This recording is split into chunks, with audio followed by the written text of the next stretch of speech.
GPR or ground penetrating radar is a non-invasive subsurface investigation technique. In GPR, radar pulses is used for subsurface investigation. Here, electromagnetic radiation in the microwave band is used in the frequency band of 10 MHz to 2 GHz, which is transmitted into the ground through a transmitter.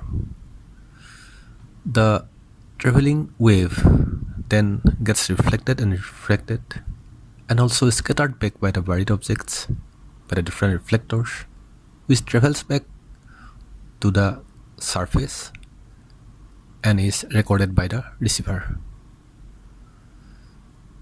The receiver records the variation in the return signal and the variation in the two-way travel time of the signal, and using this information a subsurface image is produced.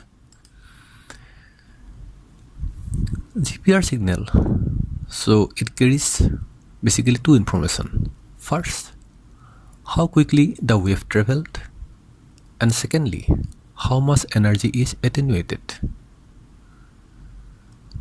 Depth of a layer can be determined using the formula D is equal 5.9 times T divided by square root of ER. Here, D is depth in inch, T is wave travel time in nanosecond, ER is dielectric constant of the subsurface material, and 5.9 is a constant which incorporates speed of light and unit conversion.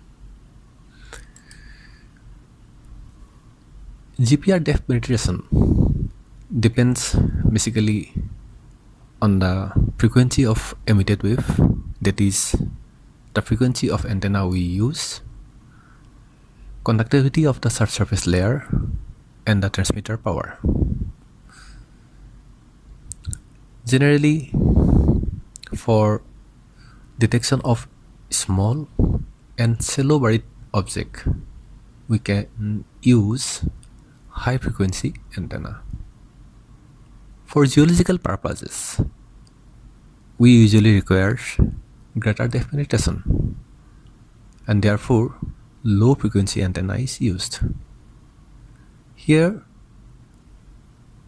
by using low frequency antenna, we can achieve greater depth but at the cost of the resolution.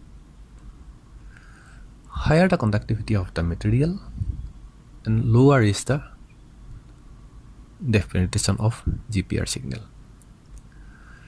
GPR is widely used in geological investigation, archaeological surveys, for utility surveys, for engineering, basically civil engineering works, and also for military purposes.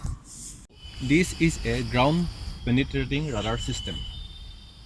It is in short called GPR, ground penetrating radar. It consists of a transmitter, a receiver, two sets of antenna. Here we are using 200 MHz antenna, a data logger system, we call it DVL.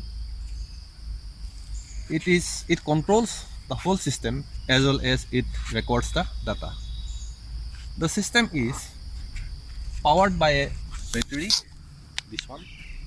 Apart from this battery, there are 4 sets of batteries in the transmitter as well as in the receiver. So all the components are connected with the DVL through optical fiber cable, and there is also a GPS system for precise timing and location. Apart from that, we also have an odometer to measure the precise distance that the car travels during data acquisition. So the whole system is mounted on a card for easy of surveying. So what is the basic principle of GPR? GPR uses electromagnetic wave, basically radar pulse, to image the subsurface. It uses from 10 megahertz to 2 gigahertz frequency, depending on the type of survey we want to conduct. Generally for geological purpose, 10 to 200 megahertz antenna is sufficient. But for engineering purpose and for some other very specific purpose, we may go up to 2 to 2.5 gigahertz. And depending on the frequency of the antenna, I mean to say what the frequency we are using, the depth of penetration of the radar wave differs. Say for low frequency, the depth of penetration is quite high, and for high frequency, depth of penetration is very low. However, if we use high frequency antenna, then we can acquire high resolution image. And in case of low frequency antenna, though we can go up to a greater depth, the image resolution will be poorer. So GPR is basically used for geological purpose, to image the subsurface, shallow subsurface geology. It's also used for utilities survey, for archaeological works, for engineering, and also for military use. So when we conduct survey, we can see the layers here. Can you start? You can see the layer here. So and if we go on moving, it will be acquiring data, and the underground layers will be shown in the DVL system. Whenever there is any change in the underground, those will be reflected in the record of the GPR. Generally, GPR can penetrate up to 70-80 meter if it's very dry sand or dry ice, or very dry area where water table is quite deeper.